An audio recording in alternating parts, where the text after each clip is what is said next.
Morning everyone. As you all know, we are discussing the chapter Our Friends, Our Animals.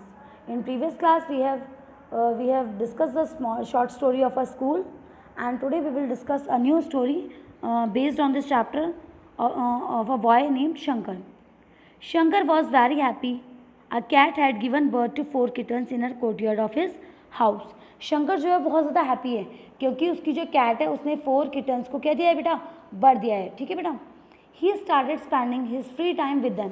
और शंकर जो है उसने अपना फ्री टाइम जो है वो किसके संग स्पेंड करना शुरू कर दिया है, उन्हीं किटन्स के संग खेल के. One morning Shankar was woken up by the cats cry. One morning एक दिन क्या हुआ कि कैट रो रही थी बहुत ज़्यादा मॉर्निंग में, तो उसकी जो आवाज़ थी उसकी वजह से शंकर की नींद खुल गई. ही रैन टुवर्ड्स द कोर्टयार्ड. और वो कहाँ आया, वो दौड़ा दौड़ा कहाँ की तरफ आया, कोर्टयार्ड की तरफ यानी वरांडे की तरफ आया. He saw that cat was crying and cuddling its 3 kittens. और उसने क्या देखा कि उसकी जो कैट थी वो अपने 3 किटन्स की संग क्या कर रही है, क्राई कर रही है, उसे ढूंढ रही है. उसका one of the kittens was missing. उसका एक जो किटन था वो क्या हो गया था, मिस हो गया था. He went off south and found Malini patting the kitten. और उसने बाहर आके क्या देखा कि जो मेलिनी है वो क्या कर रही है, किटन को क्या कर रही है, पैटिंग कर रही है. देन शंकर ने देखा कि जो मेलिनी है वो क्या करे, किटन को की पैटिंग कर रही है, उसके हाथ फेरी है. Shankar called Malini into his courtyard. Malini saw the cat frying.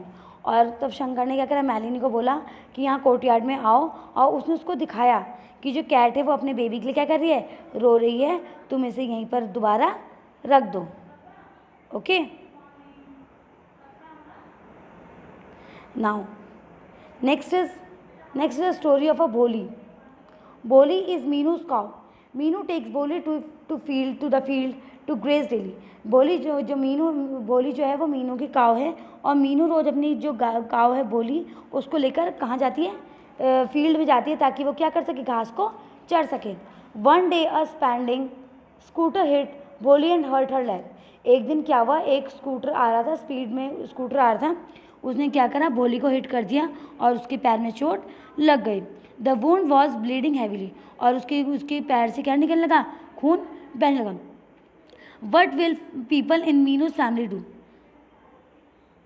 आपको क्या लगता है मीनू की फैमिली ने क्या किया होगा, उन्होंने क्या किया होगा बेटा, उसकी केयर की होगी, उसको उसकी देखभाल की होगी, उसके पैर पे क्या किया होगा, पट्टी लगाई होगी, उसके लिए डॉक्टर बुलाया होगा. ठीक है.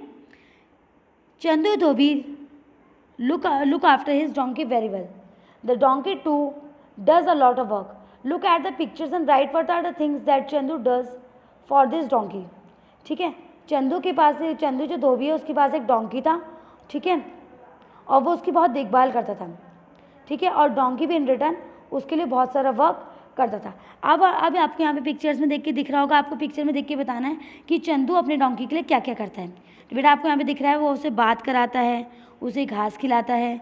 ठीक है. और क्या करता है, उसको पानी पिलाता है, एंड साथ ही साथ उसकी क्या करता है बेटा, पूजा भी करता है, उसको गार्लैंड वगैरह पहनाता है. ठीक है. तो यहाँ पे आपको बता रखा है किस तरीके से जो पीपल हैं, ठीक है, वो एनिमल्स को अपना फ्रेंड्स मानकर उनकी क्या करते हैं, केयर करते हैं. जैसे आपको पहली स्टोरी में दिखाया कि बच्चे जो बच्चे थे उन्होंने जब देखा कि बर्ड हर्ट हो गई है तो उन्होंने उसका क्या करा, ख्याल रखा. दूसरा शंकर की स्टोरी में आपने देखा कि किस तरीके से वो अपने किटन्स का ख्याल रखता था, उनके संग टाइम बिताता था. फिर थर्ड स्टोरी में आपने देखा कि कैसे मीनू की फैमिली अपनी काव भोली की क्या करती थी, वो देखभाल करती थी, उसको फील्ड में ले आती थी चराने के लिए, उसकी देखभाल करती थी. एंड फिर आपने फोर्थ स्टोरी में देखा कि किस हिसाब से जो चंदू धोबी था वो अपने डोंकी का ख्याल रखा करता था. Now next is birds bath. Take a small earthen pot having a wide mouth. Tie the mouth with the rope and hang it shown in the picture. Pour some water in the pot and hang it on the branch of a tree or on a hook outside the house. Pour water in it every day. Observe which birds came to drink water. अब आपको एक activity दी गई है बेटा, birds bath. इसमें आपने क्या करना है, एक जिस तरीके से यहाँ पे एक ब्रांच में क्या किया गया है, एक बाउल को रखा गया है, उसको टाई किया गया है. आपको भी ऐसे ही करना है और आपको रोज़ ऑब्जर्व करना है कि वहाँ पे कौन कौन सी बर्ड रोज़ आ रही हैं और वाटर को ड्रिंक कर रही हैं. ओके. लास्ट टॉपिक जो हमारे इस चैप्टर का वो है queens garden. The queens read the picture and discuss in the class. The gardener has bought mangoes from the queens garden. एक गार्डनर था, उसने क्या करा, वो मैंगोज लाया क्वीन के गार्डन से। सो मैनी मैंगोज गुड। तो उसने देखा कि जो मैंगोज थे वो क्या थे, बहुत ज़्यादा अच्छे थे। Your majesty there would have been double the amount if the bird had eaten them. कि क्या कहते हैं आपको कि उसने क्वीन को बोला कि क्या ये मैंगो डबल हो सकते हैं, क्योंकि इसमें से कुछ मैंगोज क्या कर रखे हैं, बर्ड ने खा रखे हैं। ठीक है। What did you see, the birds have eaten the mangoes. क्या बोल रहे हो तुम, कि तो क्वीन बोल रही है कि क्या बोल रहे हो तुम कि बर्ड ने मैंगोज को खा लिया। Y did you allow the birds allow into the garden. तो अब यहाँ पे जो गार्डनर है वो बोल रहा है कि मतलब, तो गार्डनर यहाँ पे जो क्वीन है वो बोल रही है गार्डनर से कि तुम क्या बोल रहे हो कि बर्ड्स ने मैंगोज खा ले, तुमने अलाउ कैसे किया उन्हें खाने के लिए। तो गार्डनर बोल रहा है please forgive me, I will not let any bird come into the garden. कि मुझे माफ़ कर दो, मैं आज के बाद अब किसी बर्ड को गार्डन में नहीं आने दूंगा। Fewer mangoes than last year, why did you not stop the bird from entering the garden. ठीक है। अब वो बता रही है कि इस साल तो बहुत ही कम मैंगोज हुए हैं, तो तुम बर्ड्स को क्यों नहीं रखते हो गार्डन में आने से। I stop them your majesty, I did not let a single bird enter, but this year the insect had eaten the mangoes. देखो ये तो प्रीवियस ईयर की बात हो रही है बेटा, पहली बार में क्या हो रही है, प्रीवियस ईयर की बात हो रही है। जब क्या बोलते हैं, गार्डनर मैंगोज लेके अपनी रानी के पास आता है, तो रानी बोलती है कि इतने सारे मैंगोज बहुत अच्छी बात है, लेकिन वो बता रहा है कि इसकी जो अमाउंट है वो बहुत कम है, क्योंकि ज़्यादातर मैंगोज जो है वो किसने खा लिए हैं, बर्ड्स ने खा लिए थे। तो यहाँ पे क्वीन बोल रही है कि क्यों खा लिए थे, कि तुम उन्हें क्यों अलाउ करते हो आने से। तो जो गार्डनर वो बोलता है कि मुझे माफ़ कर दो, मैं नेक्स्ट टाइम से नहीं आने दूंगा। फिर अब बात हो रही है बेटा इस ईयर की। यहाँ पे जो क्वीन है वो बोल रही है कि इतने कम मैंगोज हैं, लास्ट ईयर तो इससे ज़्यादा मैंगोज थे। तो वो बता रहा है कि तुमने इस साल बर्ड को एंटर करने से मना नहीं किया। तो जो गार्डनर वो बता रहा है कि मैंने मना तो किया, मैंने एक भी बर्ड को अलाउ नहीं किया, लेकिन इस साल जो है जो मैंगोज थे वो किसने खा लिए, इंसेक्ट ने खा लिए। If there had been birds then there would have eaten the insect, we would not have lost so many mangoes.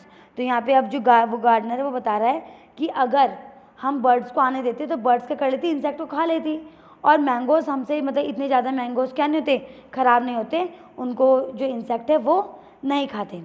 तो बेटा आपको इस स्टोरीज को से पढ़ के आपको क्या मिला, आपको क्या वो मिला कि जो मतलब कहीं ना कहीं एक एनिमल दूसरे एनिमल पे डिपेंड है। ठीक है। और अगर एक एनिमल भी किसी उससे गायब हो जाता है तो उसका जो इफेक्ट है वो किससे पड़ता है, हम सभी पे पड़ते हैं। जैसे आपने यहाँ पे देखा कि उन्होंने बर्ड को आने नहीं दिया, लेकिन इंसेक्ट को आने दिया, तो इंसेक्ट ने कर दिया, सारे मैंगोज को ख़राब कर दिया, और उन्हें उतना मैंगोज भी नहीं मिला जितना उन्हें प्रीवियस ईयर मिला था। तो हमें क्या करना चाहिए, हमें एनिमल्स को अच्छे से ट्रीट करना चाहिए, हमें उन्हें अपने फ्रेंड्स की तरह रखना चाहिए, उन्हें उनकी देखभाल करनी चाहिए, और जितना हो सके उनके संग फ्रेंडली बिहेव करना चाहिए, और उनको हार्म नहीं पहुँचाना चाहिए। ठीक है बेटा, क्योंकि वो हमारे लिए बहुत क्या है, यूज़फुल है। देखो आपने देखा होगा कि जैसे काव है, डॉग है, ठीक है, ये हमारे यूज़फुल एनिमल है। काव में मिल्क देती है, ठीक है, डॉग हमारे घर की देखभाल करता है, ठीक है। इसी तरीके से और एनिमल्स भी क्या करते हैं, हमारे लिए बहुत ज़्यादा हेल्पफुल हैं। तो इसलिए हमें उन्हें नहीं मारना चाहिए, उन्हें हार्म नहीं करना चाहिए, हमें उनकी देखभाल करनी चाहिए। That's all for today. Thank you everyone.